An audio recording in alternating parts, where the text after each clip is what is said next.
Indeed, great is the faithfulness of our Lord. Napakatapat sa atin ng Panginoon, kaya naman dapat suklian din natin ang katapatan. At sa napakahabang panahon, naging napakatapat ng Panginoon sa pagbibigay ng kaayusan, pananalig, pag-asa, katuruan at kaligtasan sa napakaraming tao, lalong-lalo sa mga masigasig na mananampalataya. Napakaraming panahon na ang Biblia na kinakatagpuan natin ng mga turo, pangako, salita ng Diyos ay talagang naging matibay na sandigan, tungtungan, sandalan, bubong ng napakaraming tao. Indeed, the Bible has been very, very much used by the Lord to bless us. However, it has also been misused by some people over some time, and sometimes it gets very much criticized. At lalong-lalo sa panahon na ngayon, ang freedom of speech, the information technology, there are people who find more and more reasons to criticize the Bible and what should be the stand of people like us who believe in it, whose lives depend on it, and whose lives are defined, colored, shaped, and in fact flavored by it. At yan ang ating tatalakayin ngayon. Marami mga nagkikriticize sa Bible, marami daw inconsistencies, maraming contradictions. Ano nga ba ang kanilang mga pangangatwiran at ano nga ba ang tugon natin sa ganyang mga iba't ibang ideya? Ang mga mananampalataya naman, ang sagot sa mga criticism na yan ay apologetics. Kaya marami mga Kristiyano ay tinatawag na apologists. What's apologetics? It's defending a position, often a religious position. Sometimes apologetics goes to absurdity and to extreme denial of facts. So anong napakagandang balancing pananaw sa mga criticism sa mga tao tungkol sa Biblia at sa ating pananalig dito at kung paano tayo nito patuloy na matutulungan. Ang ating pag-aaral ngayon sa pagpapala ng Panginoong Diyos, pinamagatan natin, open and close quotation, contradictions in the Bible, both sides now. Dapat nating makita kung paano ang pananaw ng sandaigdigan at ano naman ang ating paninindigan. What are some of the so-called contradictions in the Bible? Isang tanong, does God tempt anyone? Tinutokso nga ba ng Diyos ang tao? James 1:13, God cannot be tempted by evil, and He doesn't use evil to tempt others. And yet, Matthew 4:1, the Holy Spirit led Jesus into the desert so the devil could test Him. So parang sa biglang tingin, para talagang may contradiction. Sino bang ating papakinggan? Si James o si Matthew? I say both. Why? Because both books, both chapters and verses are biblical. Hindi dapat pagpilian at lalong hindi dapat pag-awayin. Does God change His mind? Nagbabago ba ng isip ang Diyos? The eternal God of Israel isn't a human being. He doesn't tell lies or change His mind. Exodus 32:11-14, Moses tried to get the Lord God to change his mind. So even though the Lord had threatened to destroy the people, He changed His mind and let them live. So, Samuel or Exodus, syempre, both. Kasi pareho ring biblical. Does God allow graven images to be made? Pinapayagan nga ba ng Diyos ang mga imahen? Exodus 20 verse 4, do not make idols that look like anything in the sky or on earth or in the ocean under the earth. Pinapayagan ba? Exodus 25:18-19, nung ipinapagawa ng Diyos kay Moses ang Ark of the Covenant, ang sabi niya, hammer out 2 winged creatures of pure gold and fasten them to the lid at the ends of the chest. So ang Diyos mismo ang may instruction na lagyan ng mga imahe ng anghel ang taklob o ang ibabaw ng Ark of the Covenant. And this one artist's rendition of how it might have looked like. So pwede ba o hindi pwede? Apparently, dapat natin parehong panaligan dahil parehong sinabi sa Biblia. Sa paggawa ng templo ni Solomon, 1 Kings 6:27, Solomon put them next to each other, meaning the images of the angels, in the most holy place. Their wings were spread out and reached across the room. So meron ba talaga? Yes. Pinagbawal ba? Pinagbawal pa rin. So saan nga ba tayo lalagay? Ba't mo kailangan mamili? Pareho naman nasa Biblia. Si Jesus, When he sent out the disciples on missions, were the disciples asked to bring a walking stick? Matthew 10:10, and don't carry a traveling bag or an extra shirt or sandals or a walking stick. So no, huwag magdala ng tungkod. Mark 6:8, he told them, you may take along a walking stick. So yes, Matthew or Mark, I say both. Siguro mga kapatid, sa inyong pag-aaral, sa pagbabasa-basa nyo sa internet, ng mga libro, nakikita nyo na yung ganyan mga criticism. Sinasabi nila, ang daming inconsistencies ng Bible. Paano ka maniniwala dyan? Let's go on. Did anyone else go to heaven other than Jesus?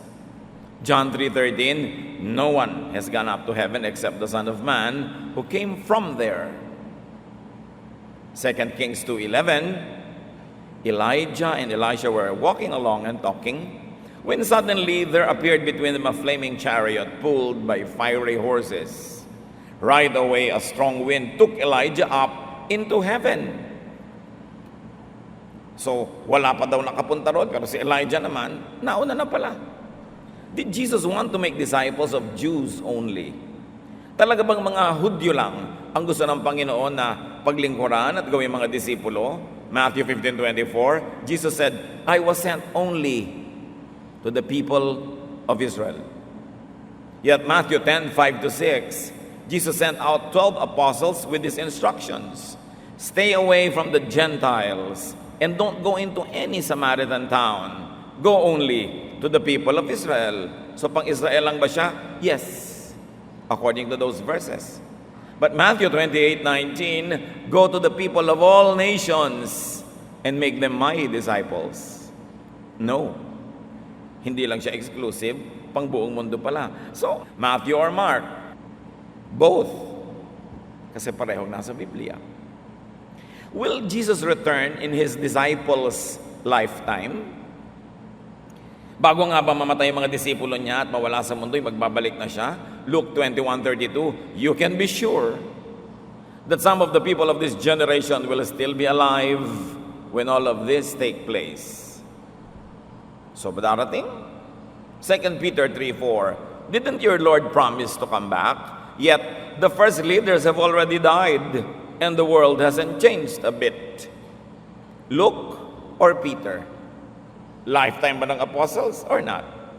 Is Jesus equal to God? Isang raging issue ng maraming iba't ibang relihiyon. John 14:28, if you really love me, you should be glad that I am going back to the Father, because He is greater than I am. At laging pinanghahawakan nito ng mga nagsasabing inferior si Jesus sa Diyos Ama. So is Jesus equal to God according to this verse? No. John 10:30, sabi naman niya, I am one with the Father. And to be one means to be equal. John 49, if you have seen me, you have seen the Father also. In Colossians 2:9, God lives fully in Christ. So equal? Yes. John or John? Kaya nakikita nyo, maraming pagtatalo ang mga relihiyon. Nagbabangayan, kung isa nagpapatayan pa. Was Jesus the first to rise from the dead? Acts 26:23, I told them how the Messiah would suffer and be the first to be raised from death, so that He could bring light to His own people and to the Gentiles. First, John 11:43-44, when Jesus had finished praying, He shouted, Lazarus, come out. The man who had been dead came out. So si Lazarus, bumangon na mula sa kamatayan bago pa man si Jesus. And there were many others. Anak ni Jairus, anak ng biyudang babae sa Nain, yung anak ng babae sa Shunem, yung anak ng biyuda sa Tishbe, etc., etc. Alin na nga ba? Did the disciples know that Jesus was going to rise from the dead? John 2:22, and when He was raised from death, His disciples remembered what He had told them. Then they believed the scriptures and the words of Jesus.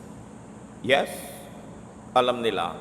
Pero sa John 20:8-9, the disciple who got there first then went into the tomb, and when he saw it, he believed. And that time Peter and the other disciples did not know that the scripture said Jesus would rise to life. So no, John or John. Did John the Baptist know that Jesus was the Messiah? John 1:34-36. I saw this happen, and I tell you that he is the Son of God.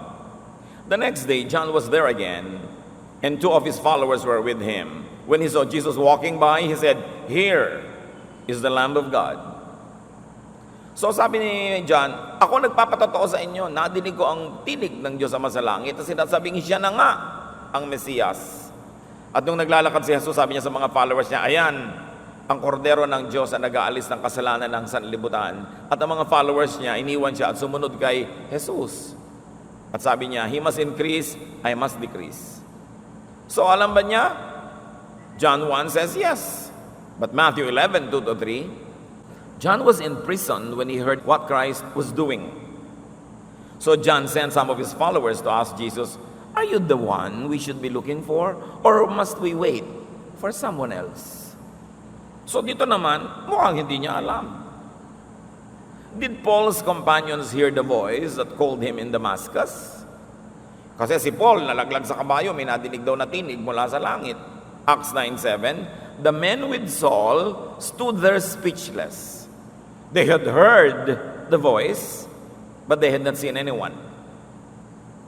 Acts 22:9, the men who were traveling with me saw the light, but they did not hear the voice.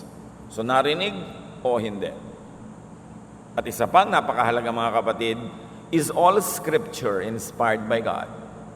Ang lahat-lahat ba ng bawat tuldok, kudlit, salita, taludtod sa Biblia ay talagang galing mismo sa Diyos, inspired and powerful?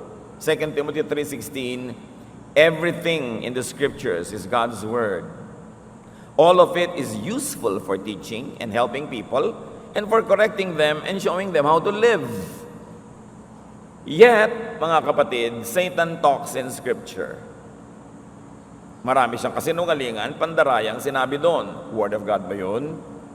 Many liars in the Bible talked also and said their lies. Mistaken people talked and teached in Scripture. They taught in Scripture as well. And even Paul, who wrote many letters, says that at times, he talked only out of personal opinion. Tulad ng sabi ni Paul sa 1 Corinthians 7:12, to the rest I say this, I, not the Lord. In other words, ako lang nagsasabi nito, hindi ang Diyos. So it was a personal opinion. 2 Corinthians 11:17, sabi rin ni Paul, in this self-confident boasting, I am not talking as the Lord would, but as a fool. So itong aking mga pagmamalaki sa inyo, hindi ganito ang paraan ng pagsasalita ng Diyos. Paraan to ng pagsasalita na isang hangal, at ako'y nagsasalita ngayon bilang isang ganon. So, anong attitude natin sa lahat ng ito? Mahalagang pag-usapan. Kasi pag hindi natin pinag-usapan, ibinabato-bato lang sa atin ng mga outsiders, yung ganitong mga argumento, at kumisa, nagpapanggap na lang tayo, hindi natin nakikita, o kakaroon tayo ng mga pagdududa at pag-iisip. Etong mahalaga mga kapatid, ano ang matututunan natin sa mga parang tinatawag na itong contradictions? What the seeming contradictions in the Bible can teach us? Marami pa yan, ang dami-dami pa. So itatapon ba natin yung Biblia? Susulugin ba natin yon? O patuloy nating lalong pahahalagahan kung naunawaan natin kung ano ang mga leksyon na maaaring makita dito. Hindi naman natin maitatatuan. Nandun talaga yung chapter, yung verse, yung book. What will we do with this? There is one realization that can help us make more use of the Bible and to allow it to help us more. The truth is not always just a point. It could be more than one point. Truth is not always the. It could be a. Halimbawa mga kapatid, may nagkwento sa inyo, pinsan ninyo, galing sila sa isang handaan. Sabi ng isa, alam mo, ang kinain namin doon, kaong. Kaong, sarap. Meron namang isa, hindi ang kinain namin, nata de coco Nata de coco. Magkaiba yata ng kwento tong dalawang babaeng to. Ang totoo, munggo. Munggong pula ang kinain namin. So, maraming truths, di ba? Pag-aaway-awayin mo, yun naman pala ang kinain ng mga babaeng to, halo-halo. Kanya-kanya lang ng presentation, ng anggulo, ng mukha, ng kulay, ng hugis, nung pagkaunawa nila sa kanilang karanasan. Dapat ba silang pag-away-awayin? Yung pala, pag malawak ang paningin mo, tama namang lahat. Mukha lang mali pag sobrang kitid ng iyong pananaw. Dahil maraming mukha, maraming hugis, maraming tunog ang katotohanan. Hindi lang isa. When two verses seem to disagree, take both as biblical. Parehong may book, may chapter, may verse, di biblical pareho, ba't mo pag-aawayin? Ba't mo pa problemahin? Note that biblical does not always mean authoritative or absolute. Kasi kung yung nagsalita, hindi naman reliable, nakarecord pa rin sa Bible, di ba? Sabi ni Satan, you will not die when you eat it, and yet Adam and Eve actually spiritually died. So, kung mo ba nasa Bible, gagawin mo ng pamantayan sa buhay, tatanong mo rin, sinong may sabi? Bakit sinabi? Anong circumstances ng pagkakasabi? Anong pakahulugan sa salita? Tulad pag sinabi ng Old Testament, sabi ng Diyos, I hate divorce. Tapos sabi ng New Testament, Jesus Christ does not like divorce. Anong kahulugan ng divorce noon sa divorce ngayon? Kasi yung Old Testament divorce, masyadong kawawa yung babae, sobrang dehado. Kaya pag sinabi ng Diyos na I hate divorce, ang tunay niyang sinasabi, I hate the abuse of women that is happening because of these faulty ways of divorce that men abuse. So ang tunay na hate ng Lord doon, hindi yung divorce, but the use of divorce to abuse women. Kasi yung mga lalaki noon, ayoko na sa'yo, divorce ka na, tapos na. Kaya sabi ni Moses, at least bigyan nyo ng certificates of divorce para kung gusto nilang mag-asawa uli, mayroon silang patunay na didiborsyon nyo na. May mga lalaki ng Old Testament, didiborsyon yung asawa nila ng one night. Kinabukasan, aangkinin nila uling asawa. Yung pala gusto lang nilang sumiping sa ibang babae nung gabi na yon. Ngayon, para technically hindi sila nagkasala, divorcee naman sila noon, so hindi adultery yon. So sobrang na-abuse yung mga women. So sabi ng Lord, I hate divorce. At sabi naman ni Lord, kaya lang kayo binigyan ni Moses ng divorce kasi inaabuso nyo masyado. At least nilagyan ng regulasyon para hindi exaggerated yung abuse. At pag sinabi ni Lord na I hate divorce, ang ibig sabihin nun yung divorce that is only what? Beneficial to the man. May konteksto yun eh.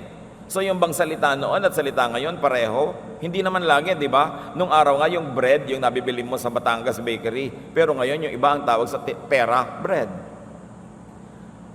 Just a few years ago, yung grass kinakain ng kabayo, ngayon biglang nangying marijuana. Alam nyo nung araw, yung chick, yung maliit na manok, ngayon babae. Nung araw nga, yung mouse, yung kinakain ng pusa eh. Ngayon, yung ginagamit sa computer. Libu-libong taon pa, yung mga salita sa Bible, ganun ba talaga ang pakahulugan nila noon sa pakahulugan natin ngayon? So kung ipinagbawal noon, bawal ba ngayon? O dapat nating unawain kung anong kahulugan ng pagbabawal na yon?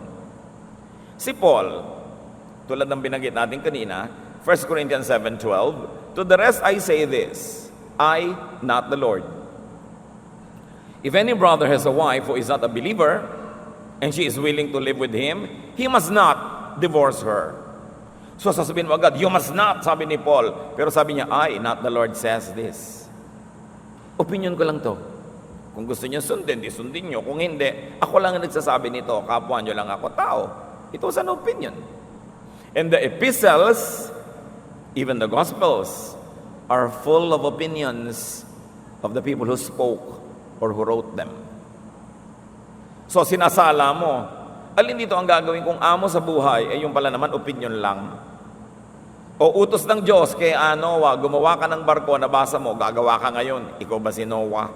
So dapat ina-apply mo, naiintindihan mo buong buo, bago ka lumuwag o sumikip sa buhay mo dahil baka unnecessary yun. So that's important, katulad ng sinabi ni Paul sa 2 Corinthians 11:17, in this self-confident boasting, I am not talking as the Lord would, but as a fool. So what he was going to say was not reflective of God's character. So what do you do with that? Isa pang nating dapat matutunan mga kapatid, pag parang may contradiction, truth is not always in the form, but in the essence. In other words, numerical or factual precision was not the main goal of the Bible writers. Remember na bago na isulat ang Biblia, ito muna ay sinasabi ng mga matatanda sa mga bata, ikinukwento, nire-recite, sinasaulo, nagpapasalin-salin. Pati ang mga sinabi ng Panginoon noon, nung siya nagtuturo, wala namang tape recorder, wala namang sekretarya na nagsulat niyan, walang diniktahan. Tinuro niya na itinuro, paulit-ulit niya itinuturo sa iba't ibang lugar. Kaya nung lumaon yung mga disciple niya, pag nagtuturo, inaalala nila ang turo ng Panginoon at kino-quote nila hanggang nagtandaan na sila, may next generation na naman ang naturuan sila, nagtuturo rin. At nasabi ng mga taong, teka, nauubos na ang mga matatanda na talagang nakakaalam ng mga katuruan na yan. So isulat na natin ang nagugunit at naaalala pa natin. That's why it was written. So, ang mahalaga, hindi mo pag-away-awayin yung mga numbers, mga precision na mga kung ano-anong lugar, mga panahon, kasi it was recalled from memory, and not all memory is 100% precise. So truth is not always the form, but in the essence, and truth is not always in the body, but in the spirit. What do we mean? Halimbawa sa Matthew 14:20-21, sabi doon, there were 12 large baskets of leftovers, and 5,000 men ate. Pero sa Matthew 15:37-38, biglang 7 large baskets at 4,000 men na lang yung kumain. So sasabihin mo, hindi naman reliable yung Bible. Doon sa isa 5,000, doon sa isa 4,000. Tapos yung isa 12 baskets, yung isa 7 baskets na lang. So itatanong mo sa sarili mo, were these 2 different events? Or 2 reports of the same event? Is this coming from 2 different oral traditions? But then you ask yourself, ano ba talagang mahalaga? What really matters? The specific and exact number of the crowd or the miracle that happened and the general truth behind it? Which is really true? Version 1 or version 2? Or the general agreement of the 2 versions na kahit yung isa 4,000 daw ang kumain, yung isa 5,000 daw ang kumain, isa lang ang katotohanan, libo-libo ang kumain. At isa lang ang katotohanan na pakain ni Lord ang libu-libong mga tao na wala namang pagkain pinanggalingan, kundi 2 pirasong isda at 5 pirasong maliliit na tinapay. So what is the important truth there? The precision of the numbers or the agreement of the stories that Jesus was so great that He was able to multiply little food to become so much that so many people were able to eat. Does it matter how many? Or will you look at the validation of the general truth and say, totoo nga, 2 kwento, magkaiba lang ng konting detalye, pero pareho ng diwa. That Jesus is great, that Jesus did a miracle, and so many people were able to eat, and the truth is that the Lord will always satisfy our needs beyond the available resources. So will you settle for factual precision? Or will you go up above it and say, what is the real story here? At yan ang ating pag-usapan. That Jesus performs miracles, that Jesus could fill people's needs, no matter what details. Another thing to learn, when we are confronted with issues like this, that a verse is not all there is about certain truth. Hindi lang makikita sa kaisa-isang verse ang lahat ng buong-buong katotohanan. Parang yung batang matagal ng kwento na naguhukay ng maliit na butas sa tabi ng dagat, sa buhangin, hinuhukay niya yung buhangin ng kanyang kamay. So meron ng maliit na butas doon sa dagat na ganon, maliit na hukay, at may dumaang matanda, sabi, aanin mo ang butas na yan anak, ang hukay na yan. At sabi niya, ilalagay ko po dito lahat ng tubig ng malaking dagat na yan. Pwede ba yun? Can the whole truth be contained in one sentence, in one verse? The obvious answer is no. Another verse, other verses could also speak another way, speak in other ways on the same matter. Napakahalaga nating isipin na hindi lang nakakontain sa isang verse. Katulad ng buong pagkatao mo, hindi lang contained yon sa isa mong organ, sa isa mong cell, because every cell of your body contains your genetic makeup. So hindi lang isang piece of cell ang magde-define sa'yo, anywhere makakakita ka pa rin. Napakahalaga na hindi lang yung isang verse ang pagbabasihan mo ng lahat-lahat, tapos i-ignorin mo na yung iba. Napakaraming kakahanapan ng katotohanan. Tulad halimbawa, when the Bible speaks in many ways, Numbers 12, 6 to 8, I, the Lord, speak to prophets in visions and dreams. But my servant Moses is the leader of my people. He sees me face to face. And everything I say to him is perfectly clear. You have no right to criticize my servant Moses. Anong sabi dito ng Panginoon sa magkapatid na Aaron at sa kanilang kapatid na babae na nagre-rebel kay Moses? Sabi, kayong dalawa ha, hindi na kayo nangilabot na kalabanin si Moses? Pag ako, yung mga propeta kausap ko, mga panapanaginip lang, vision, hindi malinaw. Pero yung Moses na yan, humaharap ako dyan, mukhaan kinakausap ko. Ang linaw-linaw na sinasabi ko sa kanya, wala kayong karapatan na i-criticize siya. What is the story here? Na iba-iba ang revelation ng Diyos kahit sa mga propeta. Iba-iba ng linaw, iba-iba ng tindi, iba-iba. Kaya kuminsan, nagmumukhang magkakaiba sila na sinasabi. Kasi hindi rin nila lubos na nauunawa yung nakikita nila, inire-report lang nila. Bakit ganon? Sa gusto ng Diyos na ganon Meron siyang gustong pagpaliwanagan ng kilinaw-linaw, tapos sa iba malabula-bulang ng konti. Kaya may 5 taong nagbasa ng the same verse, yung iba may naintindihan, yung iba wala, yung iba super intindi. Kasi kanya-kanya ng revelation ng Diyos Choice niya yun. Ngayon, si John, the beloved, mamamatay ba siya bago dumating ang Panginoon o hahaba ang buhay niya at iintay niya ang pagdating ng Panginoon? Pinroblema yan ng ibang apostles. John 21:22, Jesus answered, if I want him to remain alive until I return, what is that to you? You must follow me. So in other words, sabi na rin, ano ngayon sa inyo? Kung ano yung gusto ko para sa kanya? Kailangan ba maintindihan nyo yon? Sumunod na lang kayo na kay Jesus na yon. Not only there's one way to speak, not only that there's one story. No? Namnamin niyo ito, yung paglikha sa tao. Genesis 1:26 to 27. God said, now we will make humans and they will be like us. So God created humans to be like Himself. He made men and women. Sa unang report ng Genesis 1, nilikha ng Diyos sabay ang babae at lalaki. Malinaw yan. Kahit anong version ang basahin ninyo. Pantay. Parang yung ating sinaunang kwentong malakas at maganda, sabay silang lumabas sa isang buho ng kawayan. Now, how about another reading?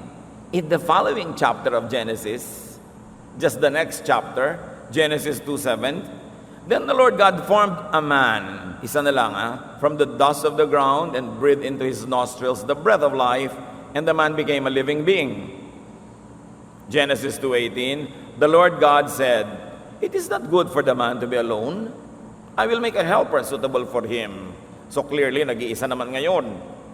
Genesis 2:21 to 23, so the Lord God caused the man to fall into a deep sleep.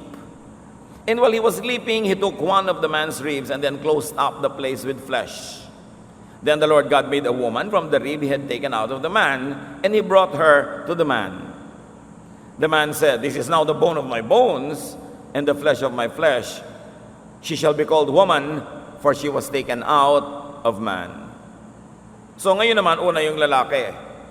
Among the two versions, guess which became popular in Israel? The second one. Israel being a male-dominated society. And it led to a very different cultural development. But Genesis 1 and Genesis 2 offer us two accounts of the creation. Siguro marami sa inyo hindi nyo na nabalitaan yung una, no? Kasi talagang popular na popular yung pangalawa. Two creations ba to? Or two creation stories? Or two traditions telling the same story two different ways? The Bible did not explain, so just take it as biblical. Maraming ganun pagsasalita sa Bible Hindi ganun kalinaw. Mahiwaga. Paano nyo ilalagay ang buong dagat sa isang maliit na hukay? How can a finite mind totally comprehend an infinite God? How can the boundless universal messages from heaven be contained in the languages of people? How can the language of angels be translated into Cebuano or Hiligaynon or Bicolano? Magkakaroon yan ng translational problems and limitations. Kaya naman sinabi sa Romans 6:19, I am speaking in human terms because of your natural limitations. Siyempre, tao kayo, pwede ko lang kayong kausapin sa mga salitang alam nyo. Halimbawa, may baby, kinausap nyo, gaano karlinaw ang magiging usapan nyo nun? Siyempre, hanggang kayang unawain lang ng baby. Kung malaki ang agwat ng baby sa nanay, gaano kalaki ang agwat ng tao sa Diyos para maunawa yun ng lubos? May aso kayo, nakakausap nyo naman, sit, stand, sleep. Pero pwede bang sabihin, alam mo, medyo masama ang loob ko ngayon, nagdaramdam ako, pwede bang alu-aluin mo ako ng konti? Ay, hindi na niya kaya yun, di ba? So, may limitasyon. Kaya ang sinasabi mo lang sa aso, sit, stand, good, bad boy. Ano ang limitasyon pag kinakausap tayo ng Diyos? Malaki. Kaya the same verse, Romans 6:19, sinabi ng Weymouth New Testament, your human infirmity leads me to employ these familiar figures. And the Message version says it this way, I am using this freedom language because it is easy to picture. So pag sinabing merong lumilipad na anghel, ganun nga ba yun? May pakpak, may mga balahibo, o may iba pa bang sinasabi na yun lang kasi ang alam natin ni anghel, so yun ang gagamitin na terminology.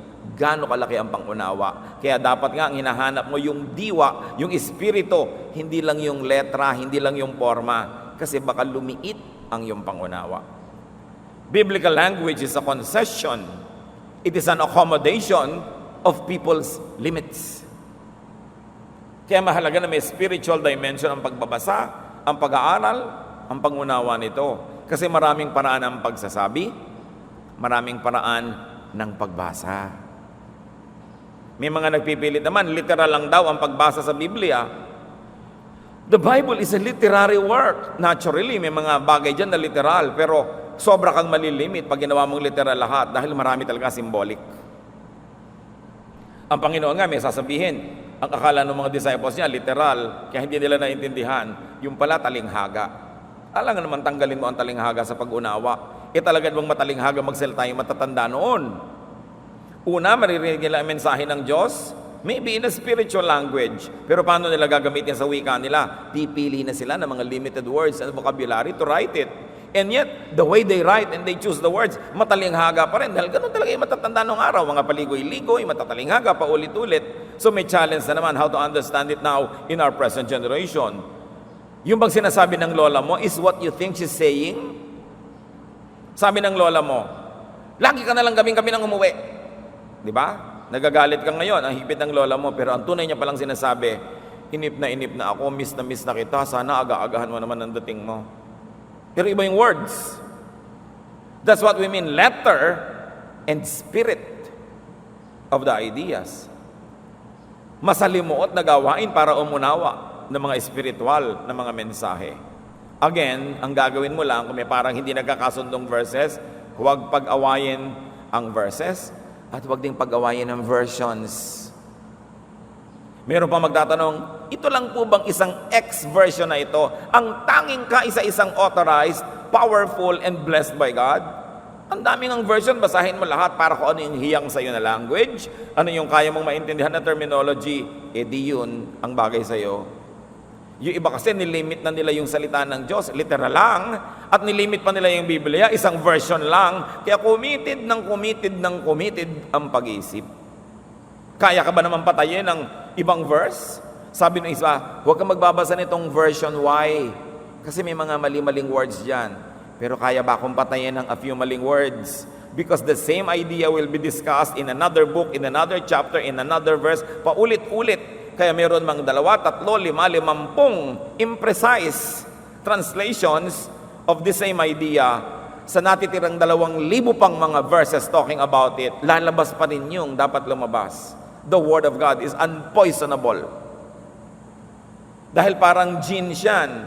Bawat book, bawat chapter, bawat verse, actually talk about the same thing. God's love for us, God's salvation, and the work of Jesus that people look forward to and backward to. Kahit ano pang basahin mo, doon ka rin uuwi.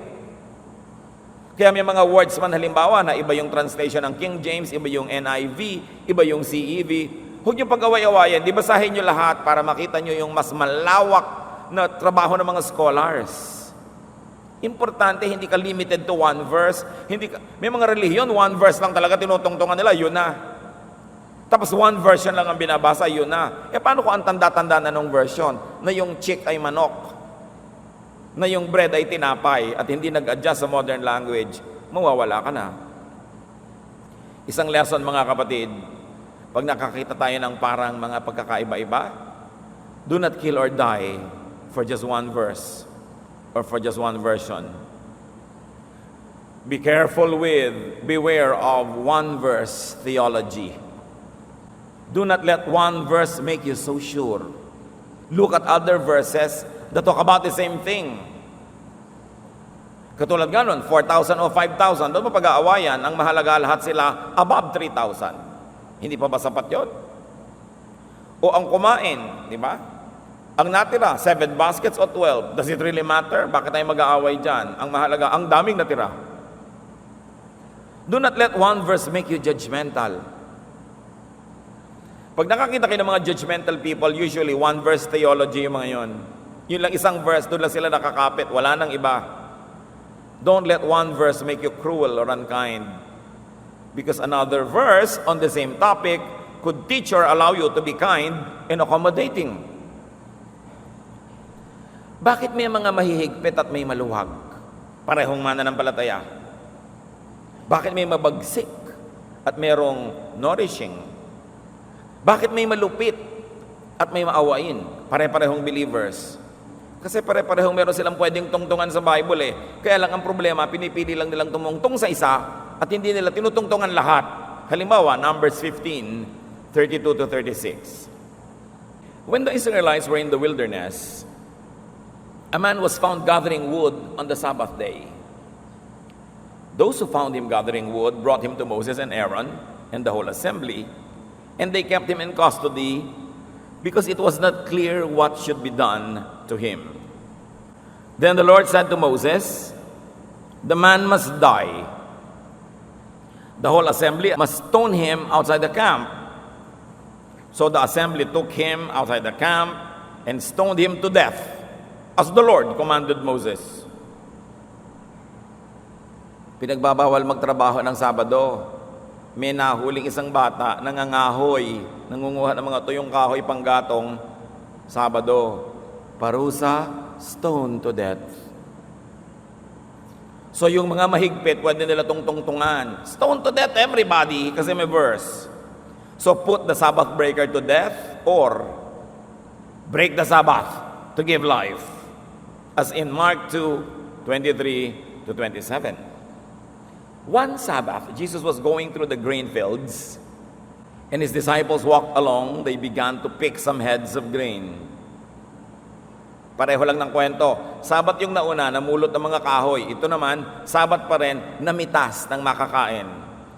The Pharisees said to him, "Look, why are they doing what is unlawful on the Sabbath?"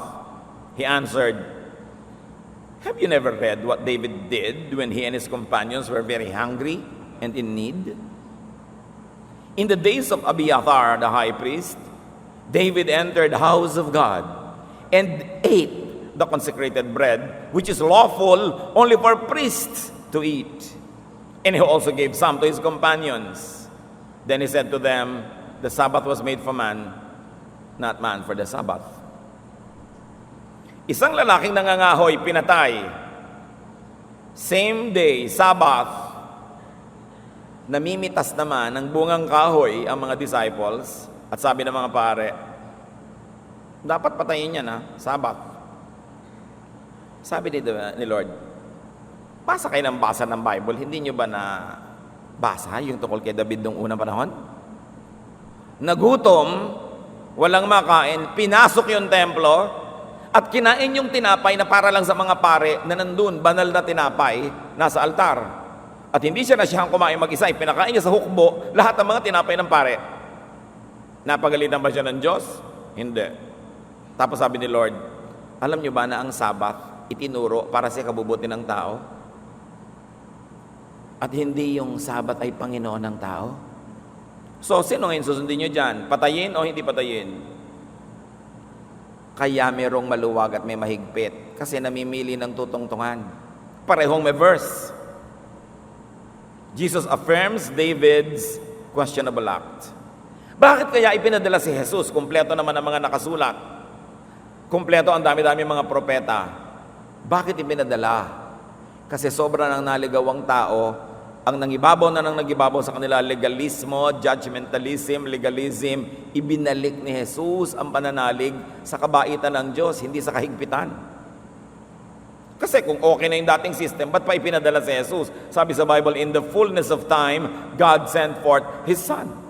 That the Son is the complete revelation of the Father. In fact, so yung palang mga misrepresentations na ginagawa ng mga sobrang higpit noon is not the actual and real essence of God. So Jesus had to be born to represent God once more and bring people back to the love and the tenderness and the acceptance of God. Mark 2:27, isang version lang, Jesus finished by saying, people were not made for the good of the Sabbath was made for the good of the people. So mayroong banal na tinapay para lang sa mga pare, nagugutom na yung mga tao, di kainin, sabi niya, kaya ang pagkain, ano bang mahalaga, mamatay sila sa gutom, para huwag nilang gagalawin tong consecrated bread, o kainin nila, gumawa na lang na ibang tinapay uli. Alin ba ang mahalaga, legalism o yung practical need ng mga tao? Galatians 4:4, but when the time was right, God sent His Son. Right for what? Right for balancing, for correction, for return to the spirit of the law, because people were so tied to the letter of the law. Matthew 17:5, while Peter was still speaking, the shadow of a bright cloud passed over them. From the cloud a voice said, "This is my own dear Son. I am pleased with Him. Listen to what He says." And this is the God the Father in heaven. So natutuwa ang Ama sa ginagawa at itinuturo ni Jesus. Ano ba yung mga ginawa itinuro niya? Nag-miracle siya kahit Sabat, nagtrabaho siya kahit Sabat. Ibig sabihin, user-friendly dapat ang ating relasyon sa Panginoon. Hindi yung na-oppress ka. Maunawain, mapagmahal, mapag-aruga. At sabi ng Father, obey the Son. Anong ibig sabihin nun? Obey the Son in spite of and above any prophet or disciple or apostle or leader. Pag may nakita kang religious teaching, lagi mong sasabihin, anong sabi ni Jesus tungkol dyan? Yes or no? Yes. O di yes. Kahit ang sabi ng sino man dyan ay no, sabi ni Jesus yes. Accept ba o reject? Sabi ni Jesus, accept. Di accept. Kahit sinasabi ng iba, reject. Anong sabi ni Jesus tungkol dyan? Walang sinabi. O di hindi siguro ganun kahalaga, hindi niya inungkat. Bakit natin pinaproblema ngayon? Di quiet na rin tayo. Because you must obey the Son. The Son is the way, the truth, the life. Leviticus 20:10. Tingnan nyo ito. If any of you men have sex with another man's wife, both of you and the woman will be put to death. Pero nang panahon ni Lord, yung woman na lang ang pinapatay. Hindi rin nila sinusod yung mong law. Kasi yung mga men ang dominant sa society So babae na lang babatuhin. Pinabato ba ni Lord? Ang gusto ng mga tao, death to sexual offenders and sinners. Obey this or obey Jesus? Kay Jesus, let the sinless kill the sinner. Therefore, no one could kill the sinner. John 8:7, nang yung babaeng nahuli sa pangangalon niya ay dinala kay Jesus, tinatanong nila, babatuhin ba ito ngayon ayon sa ating mga batas? They kept on asking Jesus about the woman.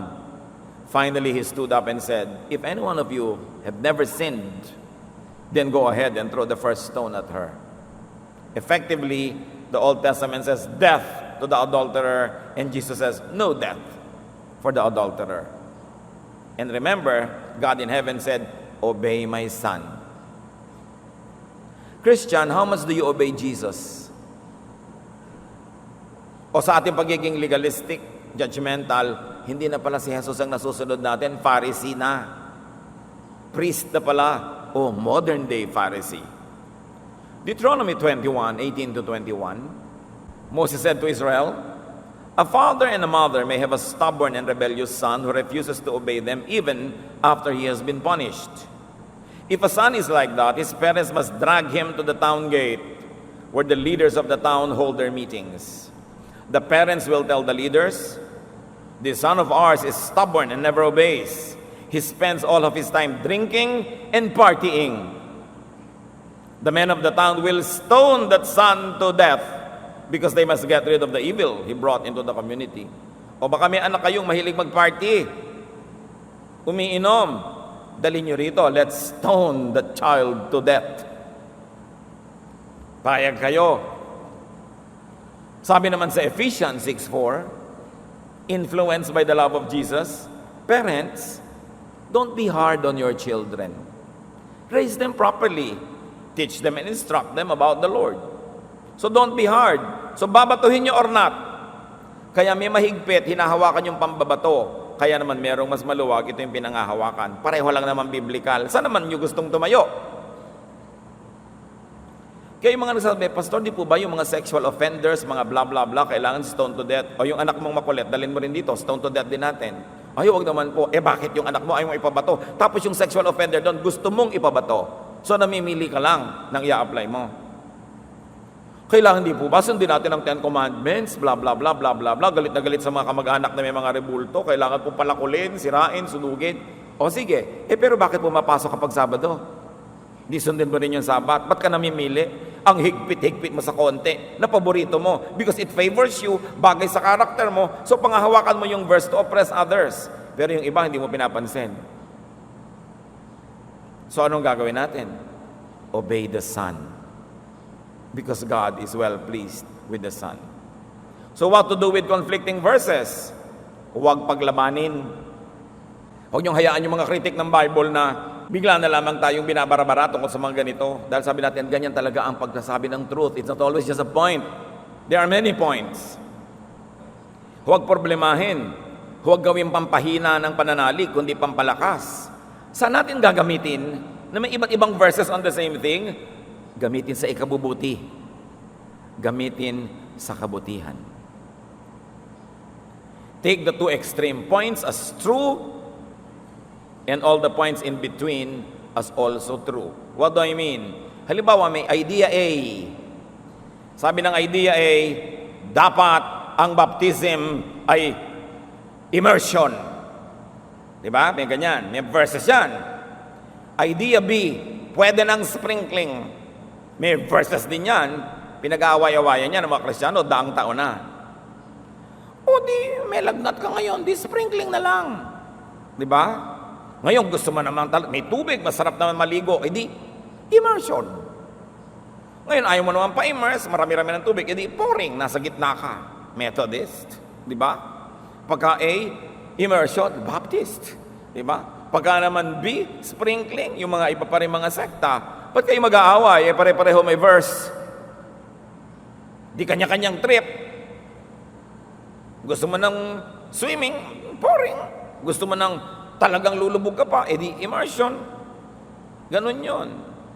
Salvation po ba, Pastor, nawawala o hindi nawawala?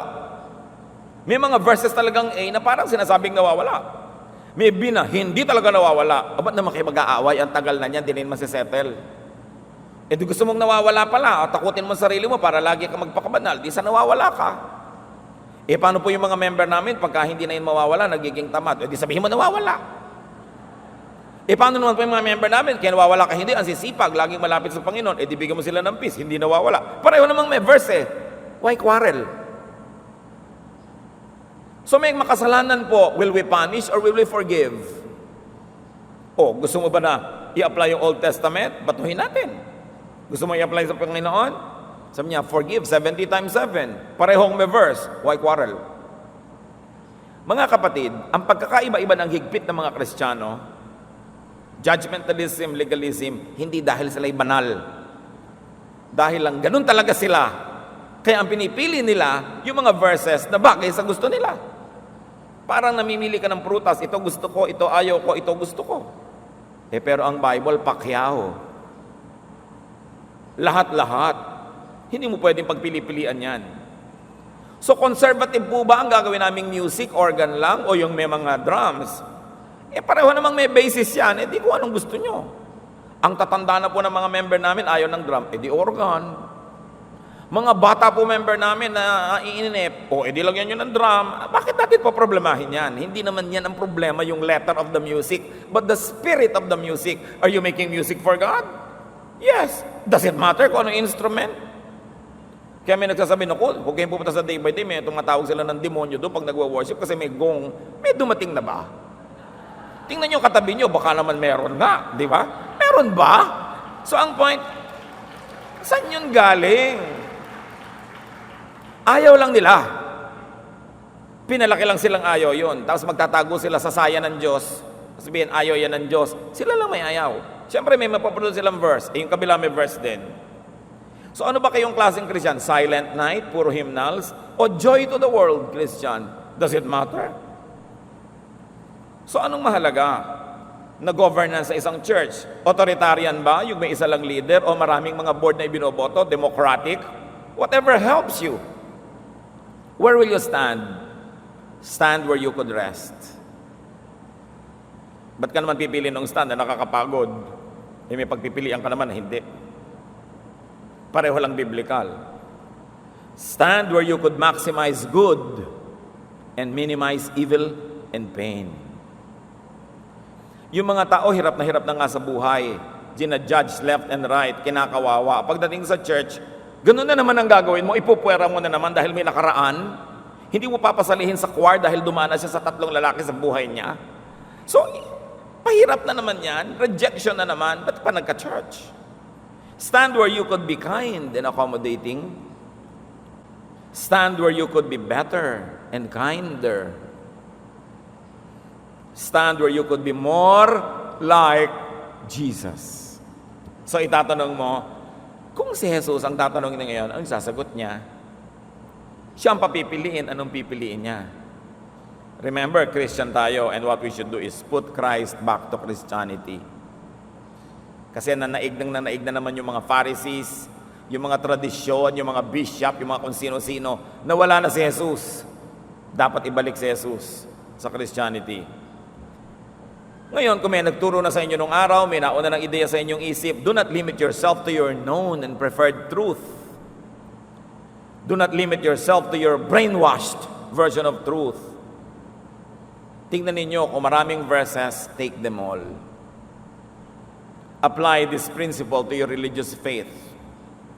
Quarreling denominations, quarreling schools of thoughts, and quarreling theologies, quarreling teachers and believers could both be right or both wrong. Hindi ko mo doon kayo member, iisipin nyo yan na yung tama agad. Dapat nag-iisip kayo talaga. Ang faith pinipili, hindi yan na mamana lang. Dinala kayo ng kaibigan nyo sa isang church, naging member kayo doon, kung anong paniniwala doon, yun na lang ang kakamatayan nyo. Kailangan, nag-iisip ka, kung patuloy mo yon o papalitan mo, para desisyon mo talaga, hindi lang minana. Because quarreling theologies could be both partially right or partially wrong. Or they could be wholly right and wholly wrong. Ganyan yung mga denominational truth. Yung mga nakalagay sa mga statement of faith ng mga simbahan. Kaya nagkakagulo-gulo. Pare-pareho namang may verse. The denominational truth of your local church could only be one of the many truths. Bakit kailangan mong ikaw lang ang tama and everybody will go to hell?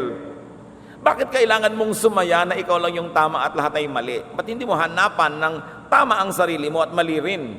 At hindi lang mali ng kapwa mo hanapin mo rin yung tama sa kanya. Because no one is perfect. That means no one is perfectly right and no one is perfectly wrong. Dapat mag-mature na ang mga anak ng Diyos para matigil na yung mga religious wars na yan. Because truth is not always simple or simplistic. Truth could be very complex. John 18:37-38, nag-uusap si Pilate at si Jesus. Sila lang dalawa sa loob nung bahay kasi hindi pumasok yung mga nangako sa kay Jesus sa bahay ng isang Gentile. Sabi ni Pilate, "So you are king?"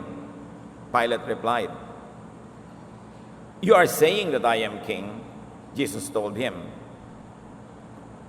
"I was born in this world to tell about the truth. and everyone who belongs to the truth knows my voice. Pilate asked Jesus, what is truth?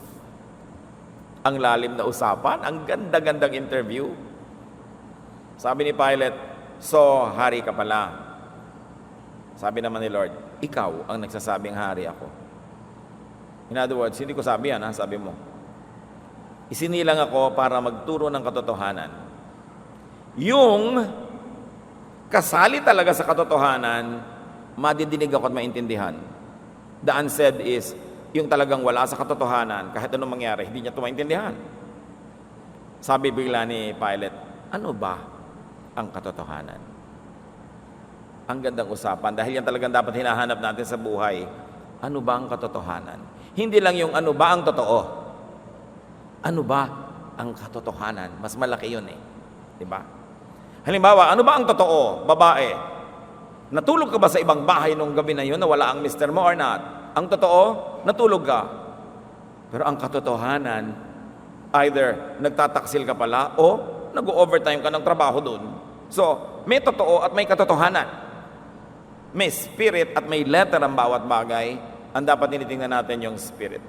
Now, fundamentalism, dogmatism reduces truth to its most simplistic and limited form. Pinapababaw, pinapaliit, pinapakipot ng fundamentalism and dogmatism ang katotohanan. Ginagawa nila isang tuldok lang, ito lang, and everything else is wrong. And why is it right? Because we believe it is right. Because we like it, therefore it makes us right. So nakikita niyo yung selfishness ng dogmatism.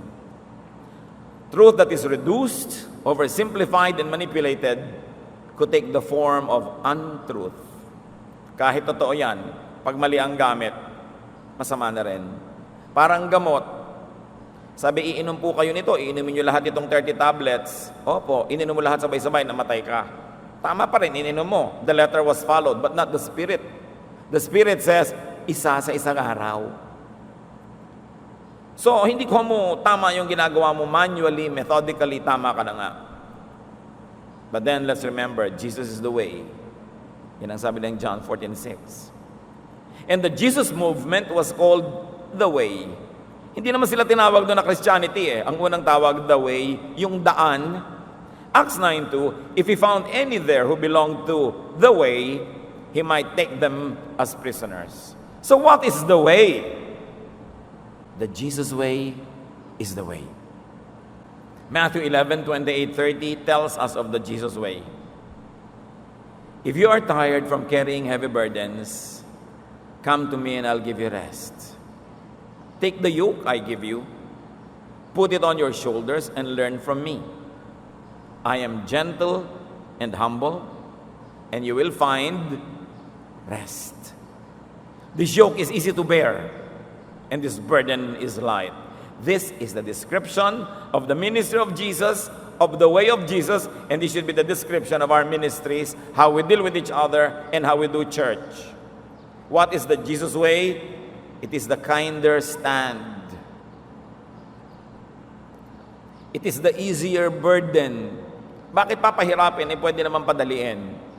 Sabi ng Lord, kung pagod na kayo sa relihiyon, pagod na kayo sa pagsunod sa mga hindi nyo naman masunod-sunod, pumunta kayo sa akin, magaan ang ipapagawa ko sa inyo.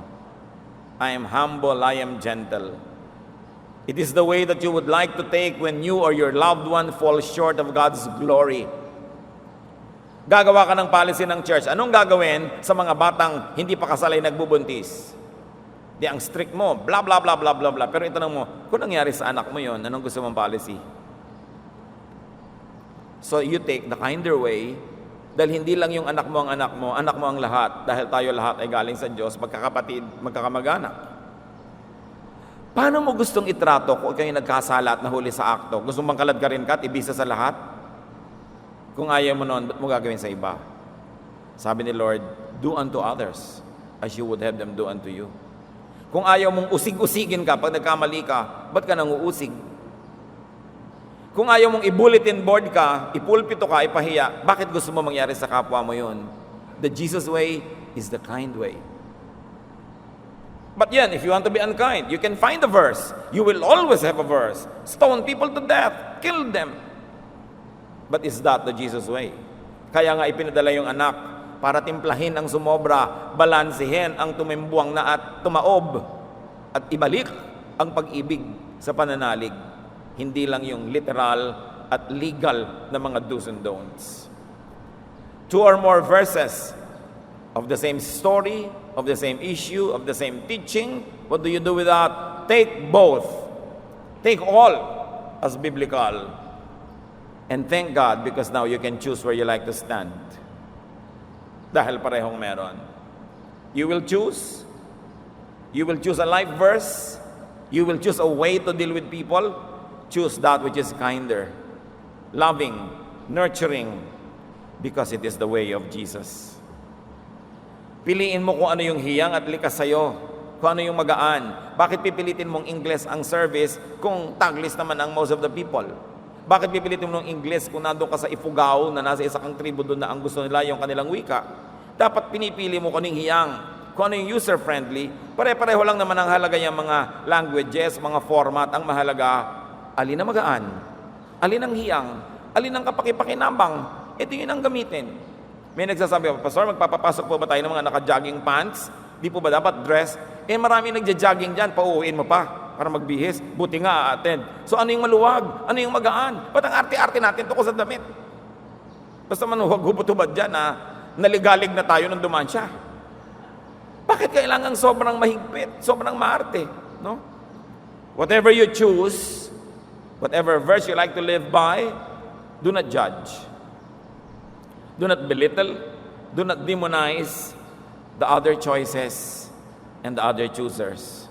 Respect your fellow believer. We are all fellow seekers. What we know is little, what we do not know is immense. A person who thinks he knows everything and says so is a dangerous person. Pare-pareho lang biblical. So both sides now. God gives you a choice. God is God of love. Sabi ni Jesus, I am truth and truth sets free. Ama namin, salamat dahil pwede namin harapin itong mga issue na ito from a very mature point of view. Na lalo namin kayo na-appreciate. Lalo namin na-appreciate yung Biblia. Maraming mga paraan ng pagkukwento, maraming mga estilo. Pero iisa lang ang mensahe. Nilikha mo kami. Kaya nauna ang babae o ang lalaki o sabay, does it matter? Nilikha mo kami, galing kami sa inyo, at babalik kami sa inyo dahil sa ginawa ng iyong anak na Jesus na kami iligtas. Binigyan niyo ang mga tao noong unang panahon ng mga mahihigpit na mga batas dahil kailangan nila for nation building, dahil kailangan nila sa kanilang mga emergency needs. Pero ipinadala niyo ang inyong anak na si Jesus upang balansihin ang lahat ng bagay. At gawing bagay ang salita mo, hindi lang para sa mga Israelita, kundi para sa lahat ng tao. At salamat dahil dyan, napasama kami. Lord, teach us to be more mature in understanding your word and even more mature in applying them. And if we like to be strict, allow us to be strict only with ourselves, but allow us to be generous and kind and loving to others.